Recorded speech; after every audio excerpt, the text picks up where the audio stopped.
भारत सरकार युवा कार्यक्रम व खेल मंत्रालय अंतर्गत नेहरू युवा केंद्र ठाणे द्वारा महाराष्ट्र युवा संघ कोलीवली व कुश्तीगीर संघ कल्याण डोंबिवली के संयुक्त विद्यमान से बलिराम केसरी युवा कुश्ती स्पर्धा 2025 का आयोजन सेठ हीराचंद मुथा स्कूल क्रीड़ांगन के प्रांगण में किया गया।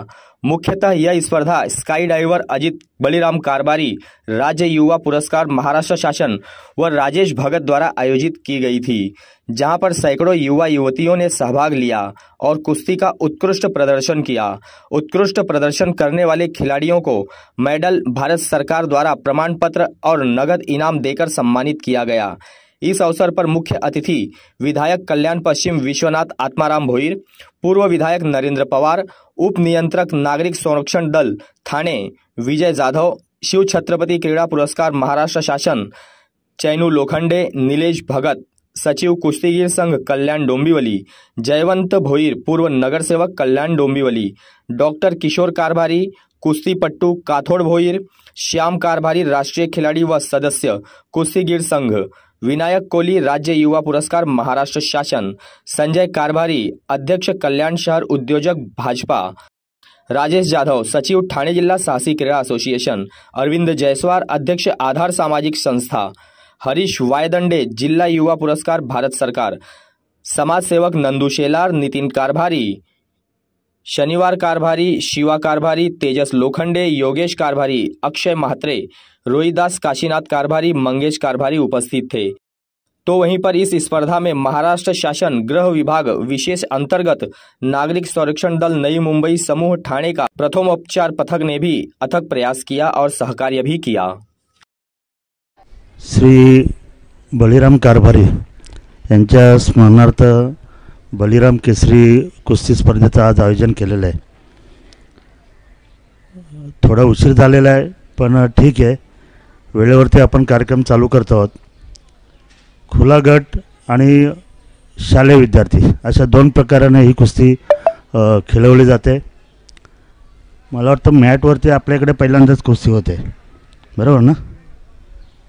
लाल मातीच्या आम्ही भरपूर कुस्त्या घेतल्या। कुठे गेला राजेश भगत? लाल मातीत भरपूर खेळलो आपण, पण मॅटवरती पहिल्यांदा खेळतोय आपण। आणि काल किंवा 2 दिवसापूर्वी जेव्हा अजित कारभारींनी सांगितलं की अशा अशा पद्धतीचे आपल्याकडे कुस्त्या आपण भरवतोय, त्यामुळे येण्याचा मुहूर्त असतोच, कारण कुस्ती आणि कबड्डी हे दोन्ही खेळ माझे वीक पॉईंट आहेत। दोन्ही खेळ स्वतः खेळल्यामुळे ह्या स्पर्धा स्वतः पण भरवत होतो भरपूर, आणि ठीक आहे, जिथे असेल तिथे जाण्याचा प्रयत्न करतो। जसं मगाशी यांनी सांगितलं की ह्या परिसरातील, माझ्या परिसरातील एखादा कुस्तीपटू जर त्याला आवश्यकता असेल तर त्याला दत्तक घेण्याची योजना पण आपण सांगितली होती की बाबा गरीब आहे पण चांगला खेळतो आणि खर्चाअभावी किंवा आर्थिक अडचणीमुळे तो जर पुढे जाऊ शकत नसेल तर त्याचा पूर्ण खर्च घेण्याची तयारी आमच्या शाखेने दाखवली होती। जयवंत भोईर आहेत, प्रभुनाथ भोईर आणि मी, आम्ही विचार केला होता की 1 मुलं असेल, 2 असतील, 3 असतील, 4 असतील, 5चा आकडा त्याला दिला होता की 5 लोकांना आपण दत्तक घेऊ, त्याचं जाण्या येण्याचं, खुराकाचं आणि इतर गोष्टी ज्या ज्या आम्हाला माहिती होत्या त्या गोष्टीमध्ये त्याला सहकार्य केलं जाईल अशी भूमिका घेतली होती। परंतु त्याचं पुढे काय झालं ते मलाच माहीत नाही, कारण माझ्याकडे तशा पद्धतीची नावच आली नाही। पण कुठेतरी असं वाटतं की कुस्ती आणि कबड्डी हे दोन्ही आपले खेळ आहेत, मर्दानी आणि मैदानी खेळ आहेत। या खेळांना कुठेतरी चांगला दर्जा मिळावा आणि तसे खेळाडू आमच्या ह्या भागामध्ये आहेतच। कुस्तीपटू पण सापार्डे, उंबाडे, इतर जे गाव आहेत त्याच्यामध्ये भरपूर मुलं आहेत। सर्वात महत्त्वाचं म्हणजे पहिल्यांदा छत्रपती पुरस्कार विजेते आपल्या गावात बसलेले आहेत, आपल्या भागातले आहेत।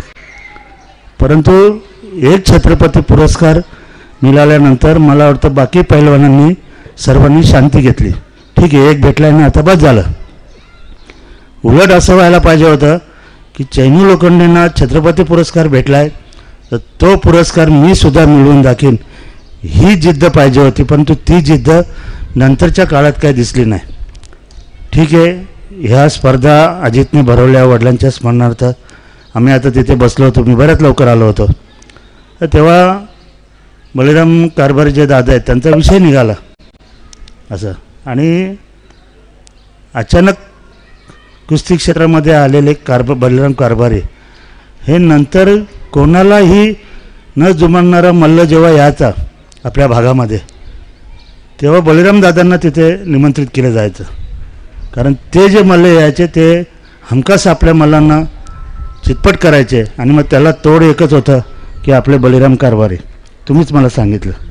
म्हणजे अशा पद्धतीचा खेळाडू जर आपल्याकडे होऊन गेल्यात, चैनू लोखंडे सर्व इथं बसलेले बरेचसे लोक आणि अजून चिकार लोक, आता उगवते पण भरपूर पोरं आहेत. श्याम कारभारी आपला आहे, त्याच्या अंडरमध्ये इतर पोरं आता आहेत.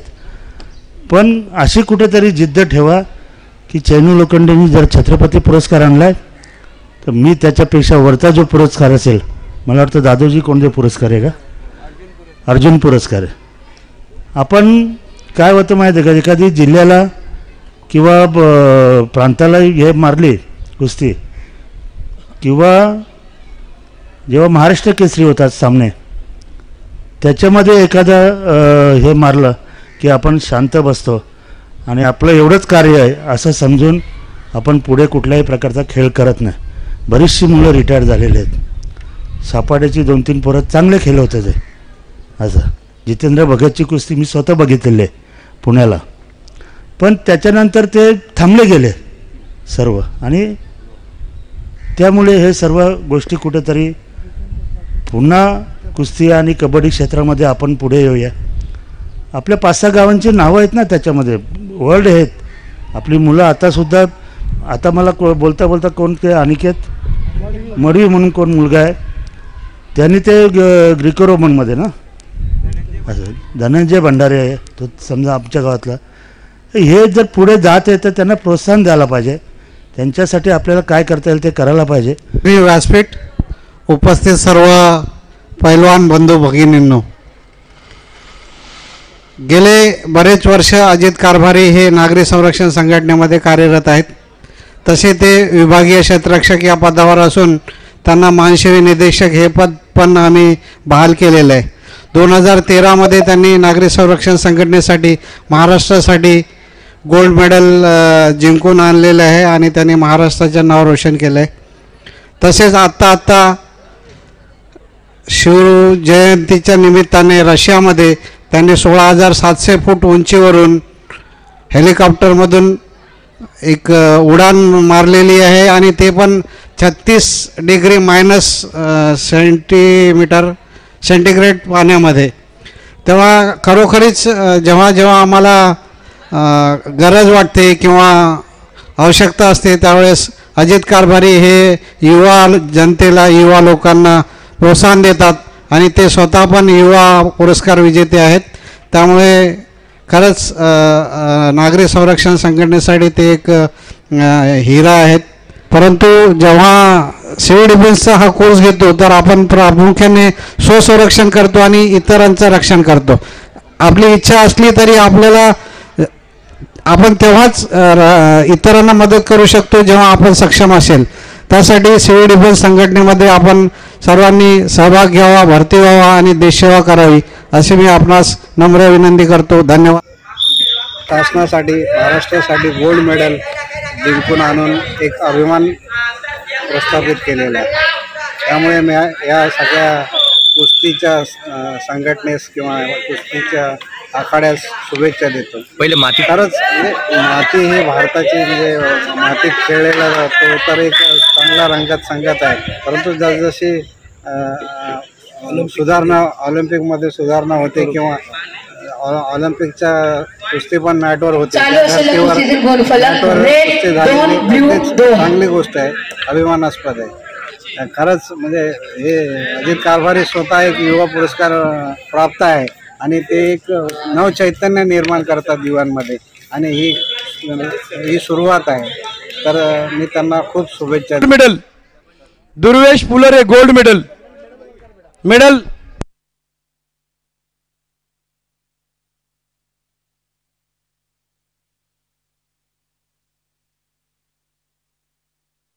नस मडवी वंश भगत नक्ष नक्ष नक्ष हो कल्याण डोंबिवली महानगरपालिकेच्या शाळा क्रमांक 13 नाही त्यांना रोख रक्कम दिली ना हा ठीक आहे परत घ्या तू झाला नक्ष विशाल मडवी आणि वंश तानाजी भगत। आता आपली बारी येत आहे बळीराम केसरी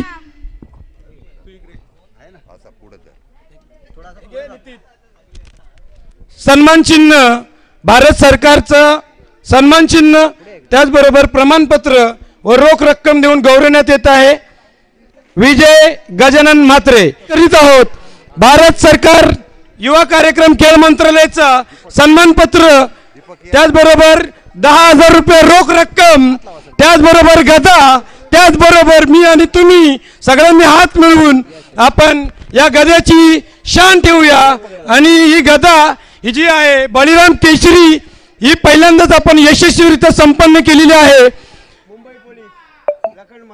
मुंबई पोलीस मध्ये कार्यरत लखन म्हात्रे यांनी बळीराम केसरीचा गदा संपन्न केलेला आहे पटकावलेला आहे आणि पुन्हा एकदा यांनी इथे उपस्थिती दिल्याबद्दल तसेच आपले जज रेफरी भाग्यश्री भोईर त्याचबरोबर माधवी कुर्णे यांनी उपस्थिती दिल्याबद्दल पुन्हा एकदा धन्यवाद। भारत माता की मला ना असं मेलेले मुर्दे हात वरती पाहिजे आणि विथ स्माइल हा भारत माता की हात वरती पाहिजे उजवात भारत माता की